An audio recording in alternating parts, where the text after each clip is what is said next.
Welcome RPG fans, and boy oh boy, whether or not you've been waiting for Dragon Age, the Veilguard, this preview should excite you, because Veilguard signals an exciting era for Bioware.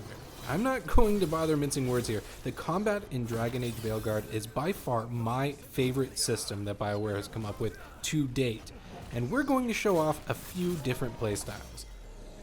Now, this footage comes courtesy of a press event that happened on September 5th, 2024, and during the event, I had several hours to play through a few portions of the game. We have a full preview over on MMORPG.com, but I was so impressed with the combat system, I decided to outline it in this preview. In this video, I'm not going to show off a lot of the story spoilers, but I will start with showing off some of the basics. In another video, I showed off the character creator, where I built my female elf mage, and here you can see some of the early combat in action.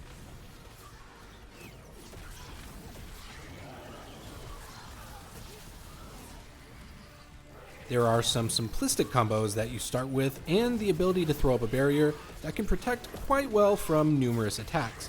You can also dodge out of the way, and in some cases parry or counter attacks too, though you'll probably need to learn to dodge, because as enemies get harder, you're going to need to dodge out of the red circles. You cannot block those. Each class seems to do things in their own way, and one thing I really liked about the mage even early on was that I had plenty of options on how I wanted to dispatch enemies, and the elemental effects of my weapons were a nice addition. I ended up really taking to the dagger and orb playstyle, and that carried me through several difficult battles. The combat is deceptively simplistic. It consists of light and heavy attacks, the ability to enact finishing moves once an enemy is staggered, and of course, 3 skills and an ultimate that you can choose from the expansive skill tree.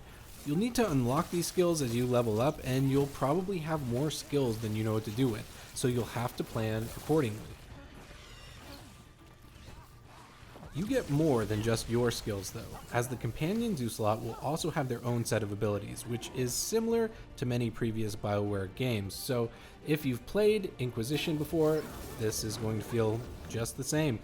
Early on, the Ogre fight will be your final test for the basics of combat. You can see where you'll need to dodge, parry, and it will give you the option to use your companion as your healer and synergize abilities too. You'll also use your ultimate ability for the first time, so you're going to want to pay extra attention to make sure that you're getting all these correct, because the challenges just go up from here.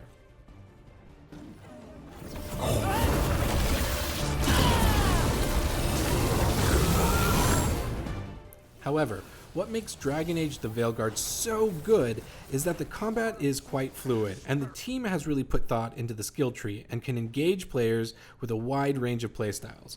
I learned this not by playing my mage, but by playing the rogue. During my play session, Bioware had me jump around to several different story missions, and they gave me the opportunity to try different classes as well. What made changing classes so exceptionally fun was that you could respec your character at any time and try different builds. So as soon as I loaded into the game, I spent ample time theory crafting a new build with the skill points I was allotted. I ended up getting entranced by the rogue skill trees. As much as I loved the mage, I found some interesting necrotic and bleed passive and active abilities throughout the duelist specialization. After slotting those in and learning a new playstyle from what I had been doing on my mage, I was completely in love with the rogue, and as long as my statuses would proc, even tough enemies would be dead quickly.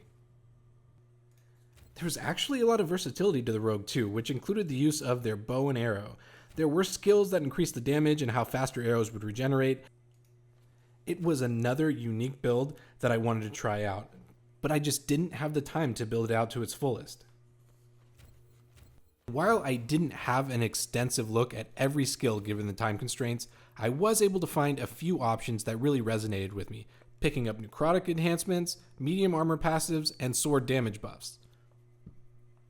The fast-paced combat always kept me engaged, but if you're not a big fan of combos, you can always choose to stick to the ranged build, or perhaps lower the difficulty, which you can do at any time in the menu, as long as you haven't chosen to play the game on Nightmare mode. This is by far my favorite combat system Bioware has put together yet, and despite going into the game somewhat skeptical that the combat would not feel as good as it looks, it actually turned out fantastic.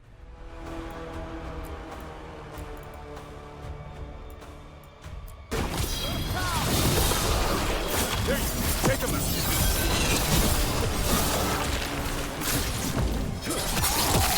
My creation's power is greater than any weapon you possess.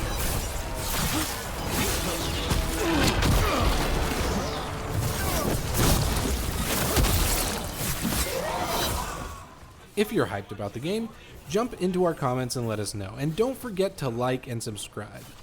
We'll see you next time.